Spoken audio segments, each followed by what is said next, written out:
يخفى على الله من شيء في الارض ولا في السماء، آسمانوں اور زمینوں میں کوئی چیز اللہ کے آگے چھپی ہوئی نہیں۔ تم لاکھ پردوں میں زنا کرو، اللہ دیکھ رہا ہے۔ تم لاکھ محلوں کے دروازے بند کر کے جوا کھیلو، شراب پیو، اللہ کے آگے نہیں چھپ سکتا، اس کے آگے کوئی چیز چھپی ہوئی ہے ہی نہیں۔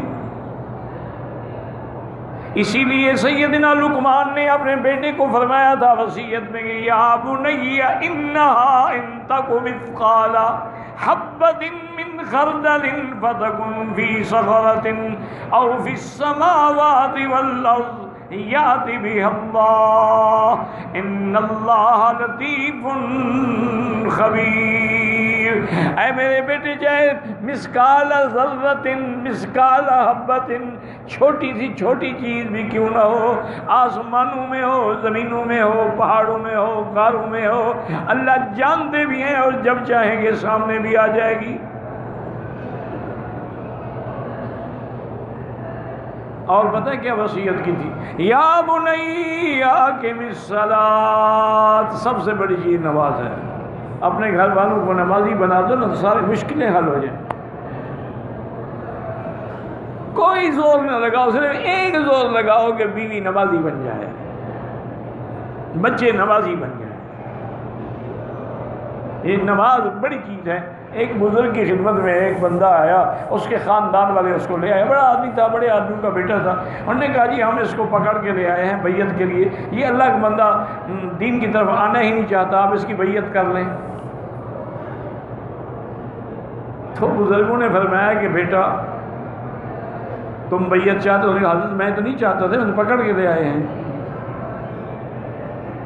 اگر مجھے لائے ہیں تو اب میں اپنے بزرگوں کی توہین تو نہیں کر سکتا، میں بیعت کرنے کے لیے تیار ہوں، لیکن میری ایک شرط ہے۔ انہوں نے کہا بھی اچھے مرید ہو، شرط تو پیر کرتا ہے، تو مرید شرطیں کر رہے ہو۔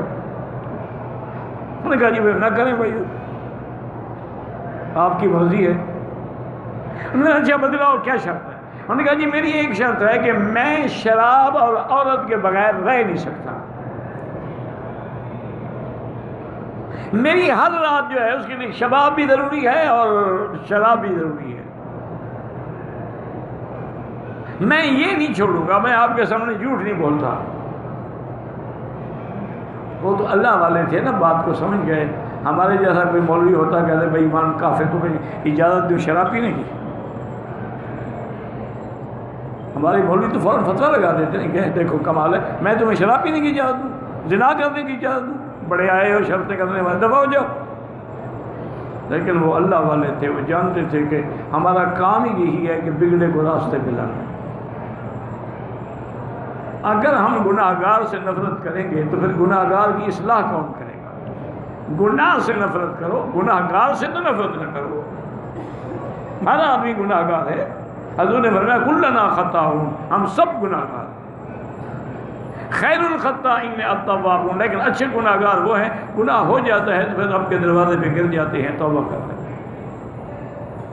کون گناہ نہیں کرتا ہے؟ کوئی جھوٹ بولتا ہے، کوئی چوری کرتا ہے، کوئی سود کھاتا ہے، کسی نے عزیزوں کا مال کھایا ہوا ہے، کسی نے یتیموں کا مال کھایا ہوا ہے، کسی نے بیٹیوں کا حصہ کھایا ہوا ہے۔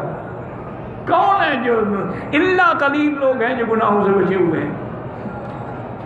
انہوں نے کہا اچھا بیٹا ٹھیک ہے بھائی، ہم نے تمہاری شرط مان لی، ایک شرط تم بھی تمہاری مانو گے نا؟ انہوں نے کہا جی ہاں۔ یہ اگر نہ چھڑوائے نا مجھ سے شراب اور عورت، جو کہیں مانو۔ انہوں نے کہا بس نماز پڑھا،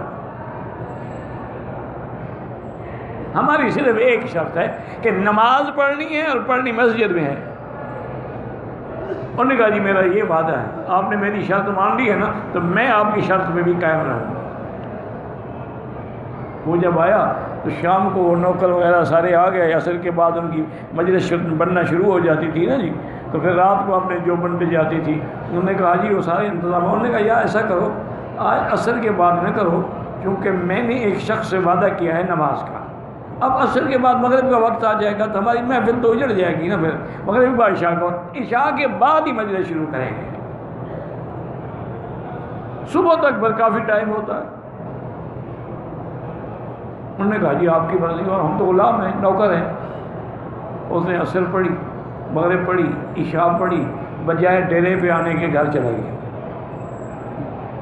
وہ اس کے دوست جو ہیں وہ بوتلیں لے کے بیٹھے ہیں انتظار میں، انہوں نے پتہ کرا کہ یار طبیعت ٹھیک نہیں ہے، آج میں سو رہا ہوں گھر، اور میں ڈیرے پہ بھی نہیں سوتا کہ وہاں سو نہیں سکوں گا، ساتھی آ جائیں گے، لہٰذا میں گھر جا رہا ہوں، کل زندگی تو ملاقات ہوں۔ فجر کی نماز پڑھی، پھر مجلس تو ان کی عصر کے بعد ہوتی تھی نا، پھر ظہر کی نماز پڑھی۔ جب عصر کا وقت آیا تو اس نے سب دوستوں کو بلایا اور نے کہا بوتلیں بھی توڑ دو اور ان عورتوں کو بھی نکال دو، اب میں نے توبہ بس۔ یہ کیا تماشا ہے کہ ادھر خدا کو سجدے کروں، ادھر عورت کو سجدے کروں، ادھر خدا کے آگے جھکوں، ادھر عورتوں کے آگے جھکوں۔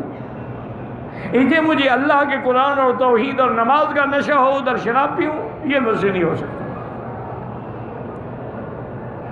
وہ جناب کچھ عرصے کے بعد گیا، داڑھی رکھی ہوئی ماشاءاللہ، اور اللہ کے بندے یہ میری بزرگی نہیں ہے، قرآن میں ہے کہ ان الصلاۃ تنہی عن الفحشاء والمنکر، نماز جو ہے یہ زنا سے بھی اور منکر سے بھی روک دیتی ہے۔ تو ہم نے آپ کو نماز میں لگا دیا، نماز نے آپ کو روک دیا۔ ہماری نمازیں ہمیں کیوں نہیں روک رہی کہ ہماری نماز نماز ہی نہیں ہے، رسم ہے۔ نماز ہو تو گناہ ہو ہی نہیں سکتا،